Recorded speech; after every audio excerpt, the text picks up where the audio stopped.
Hey everybody, this is Alex Merced from alexmercedcoder.com with another video on Java.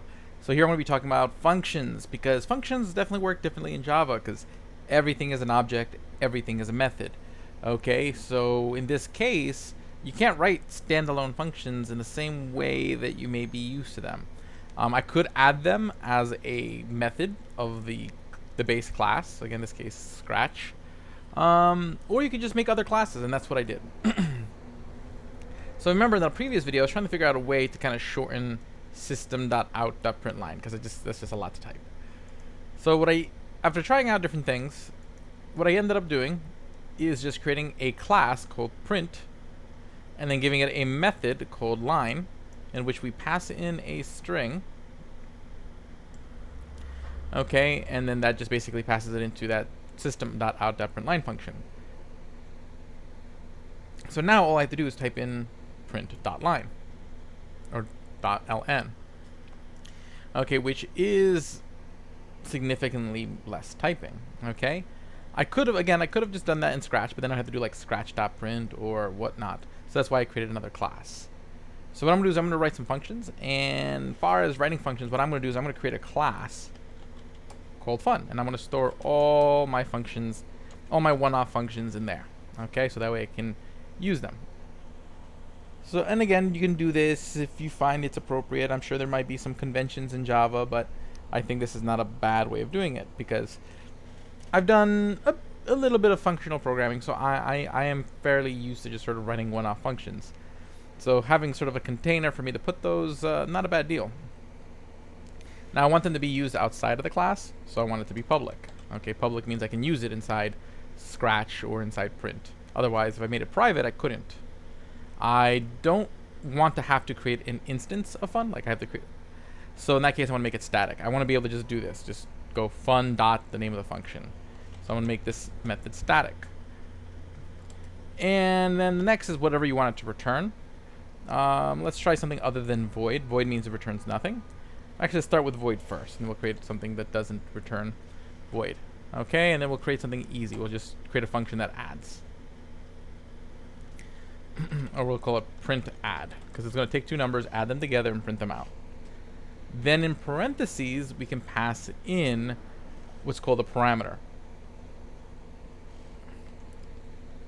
So I'm going to say first there's a parameter called x, so it's going to be an integer, and then another integer called y. So this function takes in two parameters, two integers, x and y.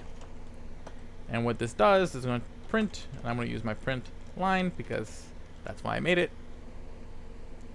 And what this is going to print the result of x plus y. Cool. Okay, and that's what it's going to do. It's going to print out the result of x plus y. And notice, see how it says that word output there? It's because I called the parameter output. So it's telling me that the result of this is going to be where output is in this function, which is one of my favorite things about JetBrains IDEs, that it kind of does that. That's really useful. Cool. So that's what that function does. So now let's actually use it in our program. So I'm going to just delete all this stuff for the moment. And I'm going to use fun, because I have to invoke the class. This is a static function, so fun.printadd.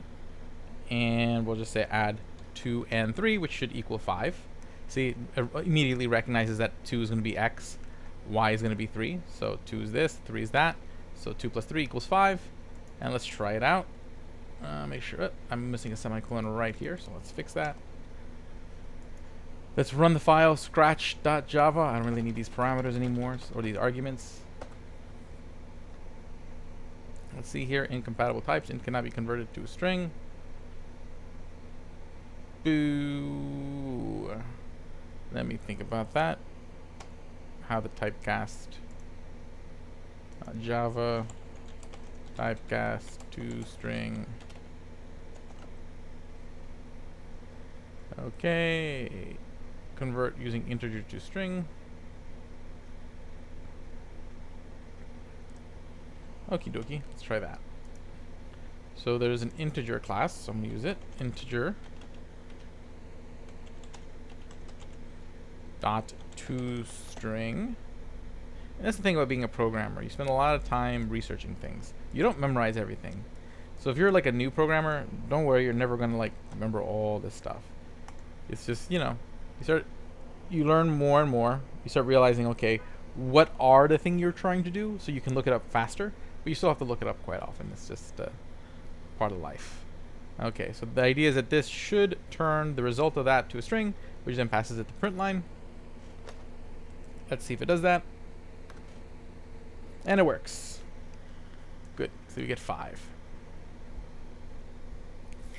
Okay, so that's delightful.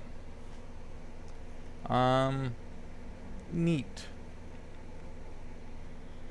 And the cool thing about functions is I can use them as many times as I want. So now that I've done that, I can just do print add 5 and 6.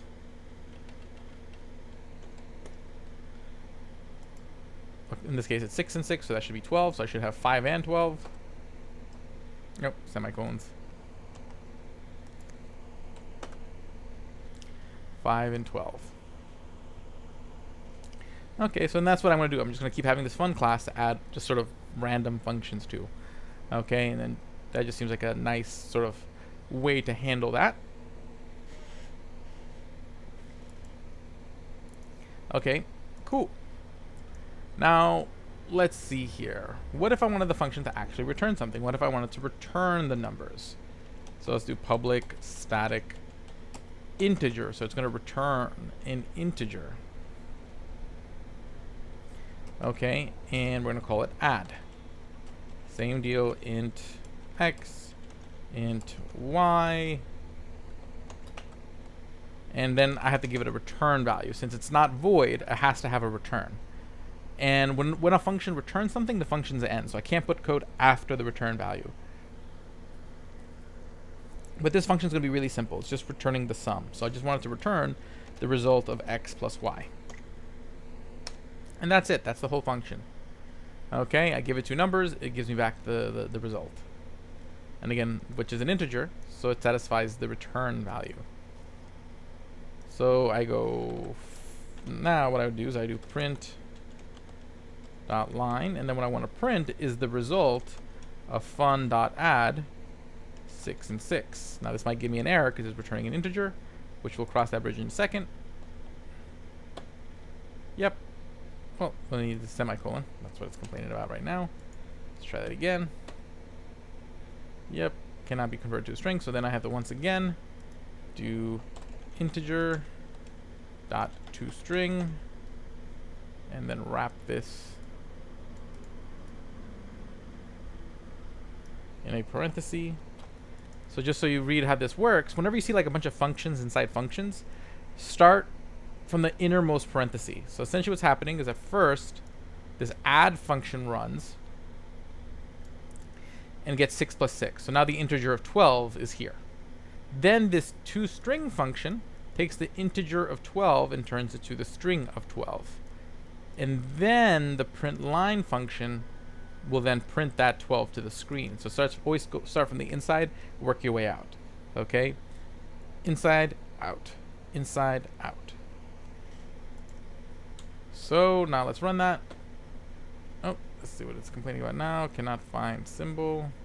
Did I spell it wrong? Integer dot toString.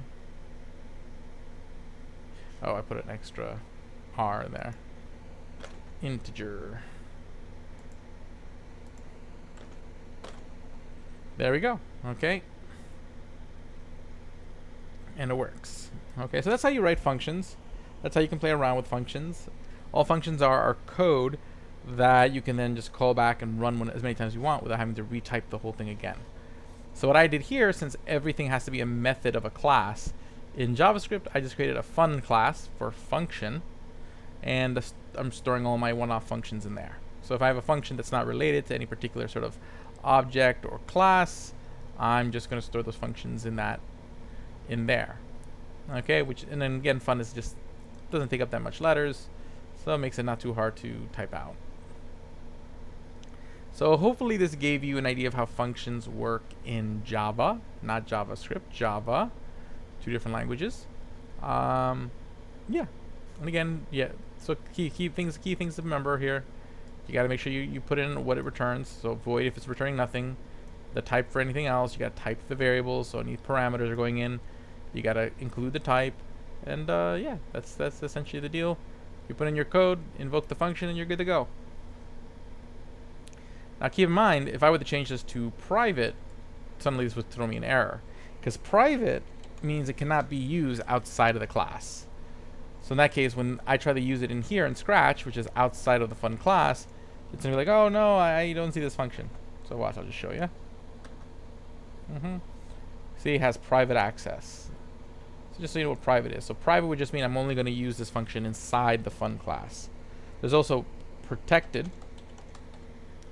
which means I could use it in fun or any class that inherits from fun, which we don't have any inherited classes right now. So that's going to have the same effect as private right now. Wait a second, let me think about that for a second. Protected, it still worked. Might have a slightly different definition in Java, I guess. Or maybe all classes inherit. Interesting, I have to think about why that worked.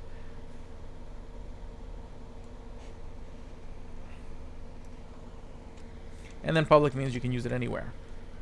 Now, what if I did not make this static? So let's say I got rid of this static. Okay, now it's not going to work because it's no longer a static method. Okay, so see, that didn't work because it's not static.